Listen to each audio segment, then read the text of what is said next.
Trauksme var izpausties kā vienkārši tā kā iekšējs nemieris, un tu īsti nezini, par ko tas nemieris ir. Tas var būt kā pātrināts pulss, pat miera stāvoklī. Tas var būt kā pastiprināta svīšana.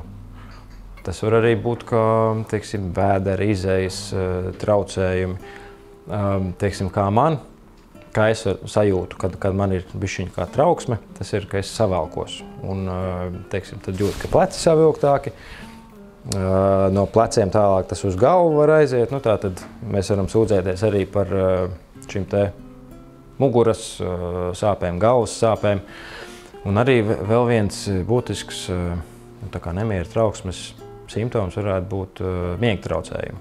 Manuprāt, tas tad ir primāri. Ja kādam cilvēkam ir miega traucējumi, tad ir jāsaprot, ka kaut kas īsti tā kā nav. Un tas te būtu tas primārais, ko skatīties. Tāpat arī sportiskās aktivitātes ir ļoti no svara, bet ar sportiskām aktivitātēm ir jāskatās. Teiksim, ja ir izteikti stresains darbs, tad arī tāda sportiskā aktivitāte, kas paprasīs no tevis daudz šo te izpumpēšanos, nu tas, teiksim, pēdējā laikā populārais crossfits vai arī kādas, intensīvās skriešanas un intensīvās slodes trenažieru zālē, tas viss var tikai, tā teikt, to tavu stresu un arī nogurumu palielināt, nevis dot kaut ko pozitīvu. Tā kā tur ir ļoti jāskatās, jāmenedžē. Teiksim, ja ir šis stresainais darbs, tad, manuprāt, tādi mierīgāki sporti, kas būtu vai jogas, vai tādas pilates, vai kaut vai mierīga skriešana, vai pastaiga ātrā solī, tas, protams, nāks tikai par labu. No homeopātiskiem līdzekļiem tas, ko var pārrunāt, teiksim, aptiekā, primāri būtu avena tabletes, kas jau bija minēts, teiksim, arī pie miega traucējumiem, bet viņas tā kā vispārīgi arī stresa mazināšanai un arī reizēm pat pie bailēm un satraukumiem.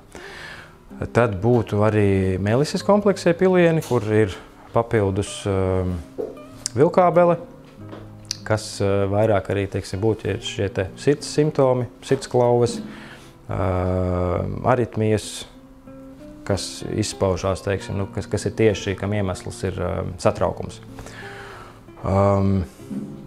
Tad būtu šuslera sāļi. No šuslera sāļiem būtu, protams, magnija fosfāts, kas ir visiem šiem savilktiem muskuļiem un galvas sāpēm.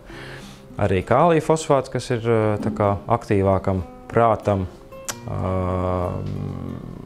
un prāta pārslodzei, kas arī, protams, var tā kā radīt trauksmes simptomus. Un bahaziedi. No bahaziediem, teiksim, tas, ko var ieteikt, ir mimulus, ja pērtiķmutīte, kas ir paredzēta konkrētām bailēm. Tad ir arī, protams, šī standarta piedziedu formula, ko tā kā, jebkurā stresa situācijā var ņemt un mēģināt. Kas gan nav saistībā ar līdzekļiem, bet kas ir arī tā kā, ko pats mājās var darīt, tā ir elpošana. Teiksim, uztaisīt pāris dziļas ieelpas, elpas aiztur un pāris dziļas izelpas, jo tas bieži vien arī tā kā ļauj nomierināties, sakoncentrēties un bišķiņ tā kā izkāpt no tā vāveres riteņa, kurā mēs esam iekāpuši iekšā un visu laiku skrienam un skrienam.